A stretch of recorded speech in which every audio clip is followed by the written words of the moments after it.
Alright guys, welcome back to the Quick Kit Vintage User Guide series. In this session, I'll talk a little about the inking and effects brushes included in the kit. Hopefully, you'll be able to take away a few ideas that will help you get better use and more enjoyment out of your new brushes. Throughout this session, I demonstrate the inking brushes using some publicly available pencil sketches by the great Barry Windsor Smith. These drawings were easily obtained via Google search. For those of you who are unfamiliar with the name, Barry Windsor Smith is a comic legend famous for his artwork on Conan the Barbarian. He also draws one heck of a Wolverine. If you're interested, I'll put some links in the description below so you can check out some more of his epic artwork.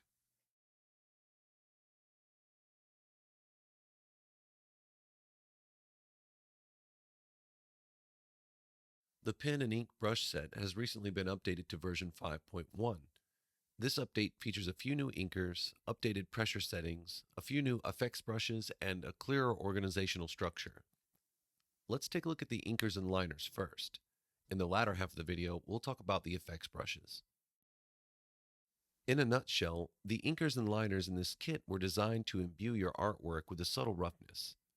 The intention is that the texture of the resulting lines works in conjunction with the paper textured overlays to create an impression, one that suggests that the ink had bled ever so slightly into the paper it was printed on all those years ago. Now let's take a look at the range of textures that are available. I've tried to include a nice bit of variety and character based on what I've seen in my research. Their qualities range from relatively smooth to rough to pretty gnarly.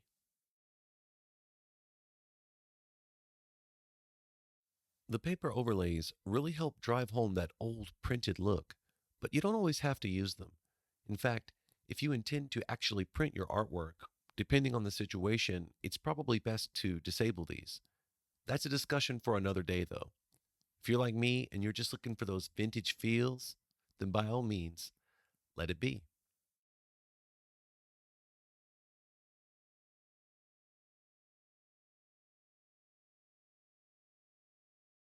The size variance and pressure input curve play a crucial part in creating gradual tapers and natural looking changes in our line weight.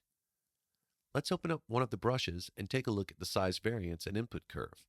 You can find these under the Dynamics tab in the brush editor. As you can see here, the input curve, which is shared across most of the general inkers, looks a little peculiar, and that's for a very good reason. I'll try to explain it briefly, and I'd like to note here that this particular situation does not affect desktop users. It all started sometime around the fall of last year after updating to iPadOS 15. Many users took to the forums reporting strange anomalies while using their Apple Pencils. It appeared that the initial input of strokes drawn would be misinterpreted, and all manner of strange anomalies and unintentional markings would appear at the beginnings of strokes that they had drawn. After some more investigation on the forums, I learned that the devs at Affinity locked the Apple Pencil's initial input at 20% within their apps in order to mitigate these effects. We can see this workaround in action by drawing a few strokes with the brush tool in Designer Persona. With the Stroke Studio open, we can see how the initial input curve's initial input is indeed locked at 20%, even though the brush's input curve is set to 0.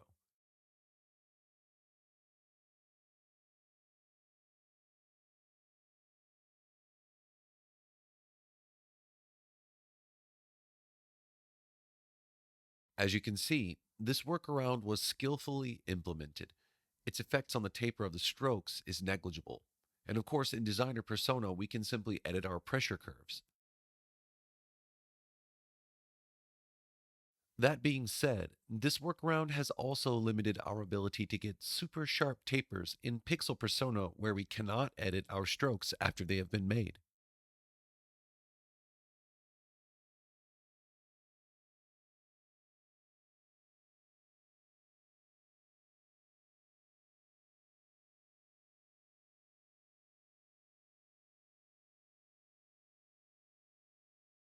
It's only been a little while now, and this relatively minor issue will hopefully be cleared up soon. But in the meantime, I've implemented my own workaround, and surprisingly, this setup has proved beneficial. This pronounced delay at the start of the curve allows us to bypass the initial input problem altogether. Using almost no pressure at all, we can begin lines with very fine tapers, almost as though inking with a very fine brush. The lowered maximum prevents ballooning or blowouts and helps us keep our line weights gradual and natural looking. As far as I've tested them on both my iPad and XP Pen tablet, the settings perform consistently. Well, at least to my liking. Play around with the settings a bit until you find your sweet spot. And don't worry, the brush kit will be updated to compensate when this initial input situation is finally resolved, and as always, I'll send out an email from my Gumroad page when I do this.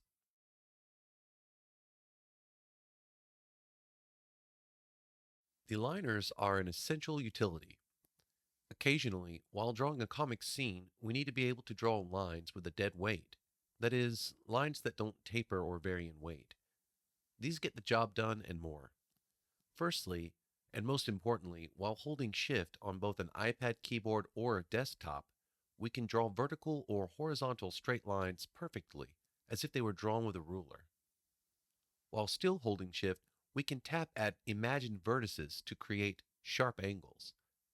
This technique comes in handy when we need to draw technically intricate objects like cars, spaceships, or buildings. We can even use this feature to sketch out perspective grids that help us set up a scene. Occasionally, we may find ourselves wanting for a much finer tapered line than what our general inkers can offer. That's when we can employ use of the force pressure option, which can be found in the context toolbar. With this option enabled, we can produce very fine tapered lines with our liner brushes, perfect for cross-hatching and fine detail work. Let's dive into the settings and take a look at how this works. Basically, because the size variance is set to 0%, when drawing normally, there is no change in size even if pressure is applied. However, with force pressure enabled, we can override this setting and utilize the set input curve to draw tapered lines.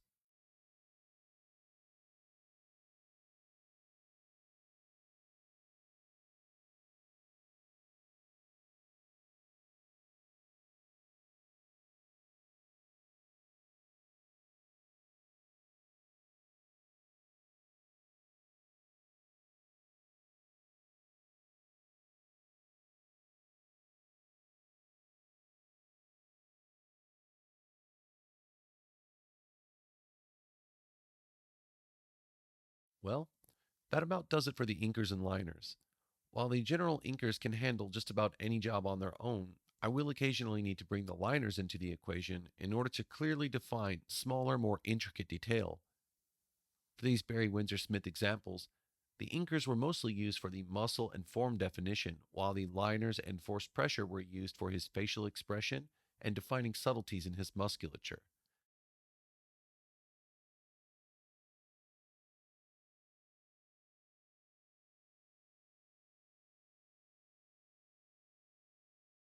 The Wash and Effects brushes are a recent addition to the kit and represent an effort to slowly shape the Quick Kit Vintage into a more complete comic creation kit.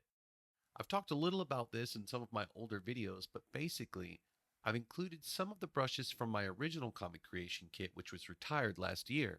And over the course of the next year or so, I'll be looking to include even more tools that can be useful in a variety of comic based projects, be it professional comic publication, digital webtoons, indie zines, and of course, as ever, the creation of nostalgia fueled vintage comic panel simulacra. In the following clips, I'll give some quick demonstrations and tips on how to use these brushes. As you can see here, I've prepared what you might call a bare bones demonstration for each of these brushes. Let's start with the George Washington and Mists on the Delaware brushes. They're meant to work in conjunction, hence the themed nomenclature. Using the lightest pressure possible, the George Washington brush leaves an ever-changing watery mess in its wake.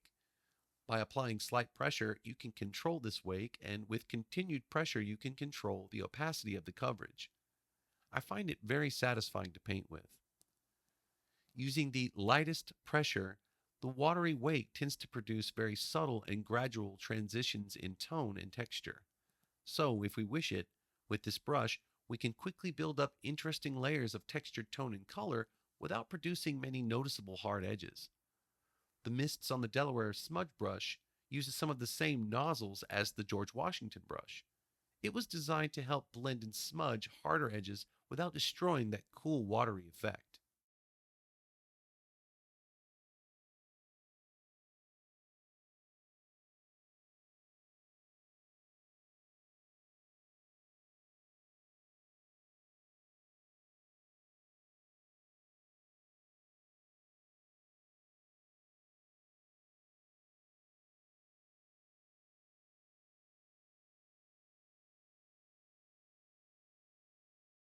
Waterbrush number 27 is experimental, and I'm still deciding on its final form. However, it's very usable at this point. It's essentially a very clean and even glazing brush which leaves these random and spotty hard edges behind depending on the amount of pressure you use while painting. To a certain point, we can also control the opacity of the brush using pressure.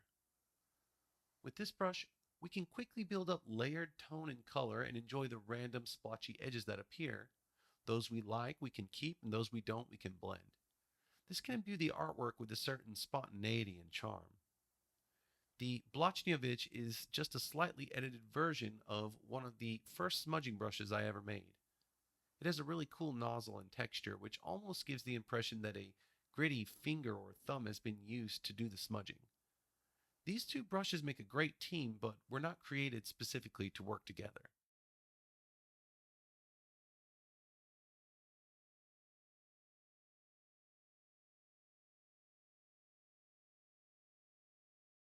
Cloudy Clyde? Well, he's just a simple brush trying to make his way through the universe. The name pretty much says it all. He paints cloudy textures. Notice how I haven't assigned a specific brush tool. This makes him super flexible, and that's what's really cool about this brush. He can play just about any role that you need him to play. We can build up cloudy, wash-like layers.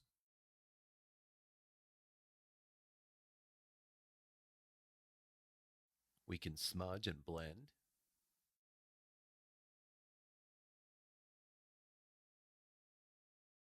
And we can also erase.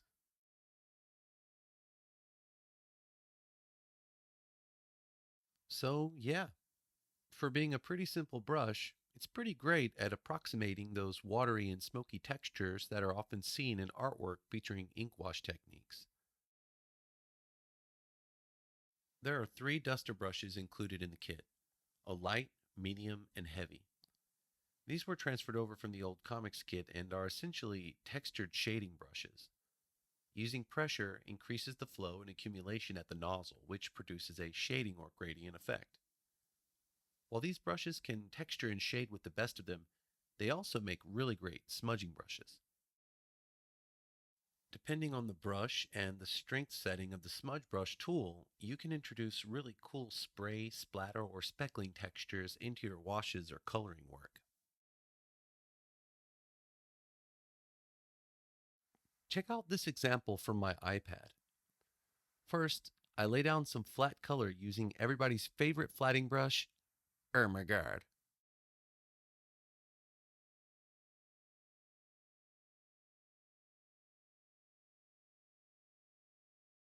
Then, I isolate the selection using the selection brush tool.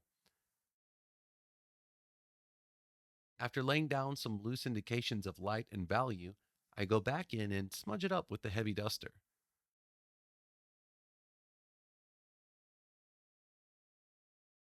While smudging with these brushes and smudging in general, it helps to remember to smudge towards blank areas of canvas when close to the edge. The smudge brush will pick up and attempt to blend the lack of color, creating the appearance of holes or white if the background is white. The textures left behind by these brushes are pretty awesome and can be used to help imply or imitate a variety of materials and textures. The splatter brushes, like the duster brushes and Kirby Krackle brushes, were also brought in from the old comics kit. There are two included, a light and a heavy. They're great for achieving those messy, randomized splattering effects that you could get with analog materials and techniques, like flicking the bristles of a toothbrush or a paintbrush, or slinging the excess from a wet or loaded brush. Each one has 5 or 6 nozzles. When combined with slight adjustments to dynamic settings like spacing, size variance, rotation, or X and Y scattering, they easily achieve a plethora of pleasing and useful variations. You can also alter the way the texture is randomized at the nozzle. To do this, go into the Texture tab of the Brush Editor and play around with the brush nozzle input curve to achieve different orders and arrangements of nozzle randomization.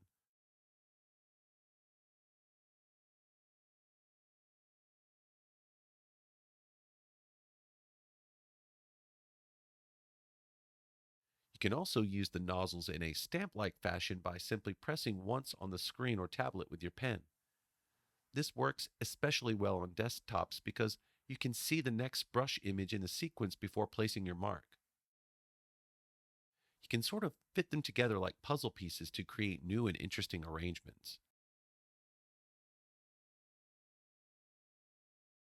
If needed, you can even build up, transform, and overlap different layers to create fuller, denser, more even fields of splatter.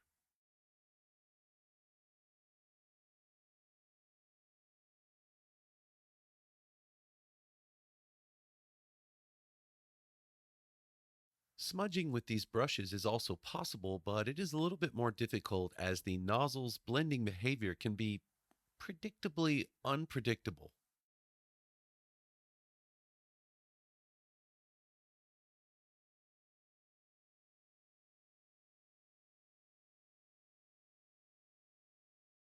Well, true believers, it wouldn't be much of a vintage comics kit without some good old Kirby Krackle. Just like with most other texture-oriented brushes, you can adjust dynamics parameters like size variance, spacing, rotation, X and Y scattering, and nozzle randomization to achieve all sorts of variety.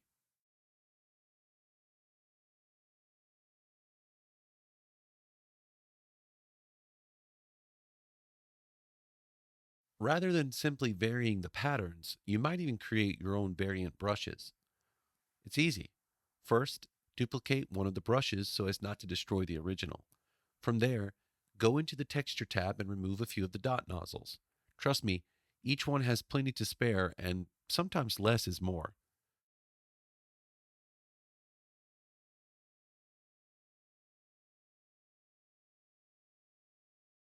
From there, you've got a great foundation for a new crackle texture. All that's left to do is tweak the spacing and scattering.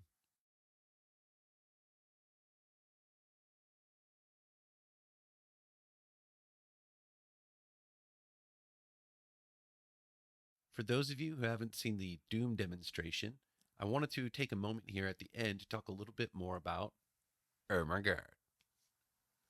What can I say? Basically, after creating the halftone brushes, I just really enjoyed the fat, chunky marks that the brush nozzle made. When flatting or laying down quick colors with the brush, it felt as though I was slathering a layer of butter onto a fry pan with a stick of melting butter. It literally made me say, "Oh my God," when I first started playing with it. I've also built in a little Easter egg for you guys. Some of you may have already found it. It's a texture image that you can activate to add some extra grit and damage to your colors. I'm going to show you guys 2 ways you can use it.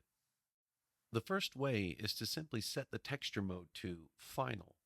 This will give you a gritty texture which gives the appearance of old, faded, or worn colors on the page. Be careful. If you lift your stylus or pencil while drawing, you will create hard edges within the color field that are tough to get rid of.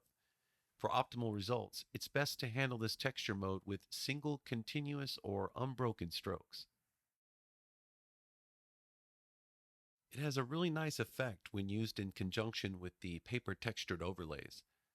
The overlay really transforms and fades the flat color, and it lends a certain authenticity to the image. It really feels like I've plucked it right out of a vintage comic book. Another way you can use this texture is to invert it after setting the mode to final. This way, you can create a texture that can be used in conjunction with layer modes like screen or erase to add texture to pre-blended colors. When using coloring techniques like this, make sure to think about the look and period you're trying to pay homage to. You wouldn't really see this kind of thing in comics from the 50s, 60s, or 70s. However, at this point, the 80s and 90s are generally considered vintage, and the coloring techniques in the 90s varied pretty wildly. I've seen plenty of beat up 90s comic panels that people have posted on Instagram, some of them 30 to 40 years old by now, many beat up beyond belief. So, yeah, while these textures can be really fun to use, just make sure you look at some examples of artwork that you're trying to emulate before plastering too much of them on the things that you're trying to create. All right, guys, that about does it for part 3 of the Quick Kit Vintage Reloaded User Guide series. Thanks to everybody for watching, for the likes and subscriptions, the kind words, support, and of course, the patronage over at my Gumroad shop. I hope you guys are enjoying the brush kit and the series. Until next time, take care of yourselves, keep working hard, take care of your friends and family, and stay positive. Cheers.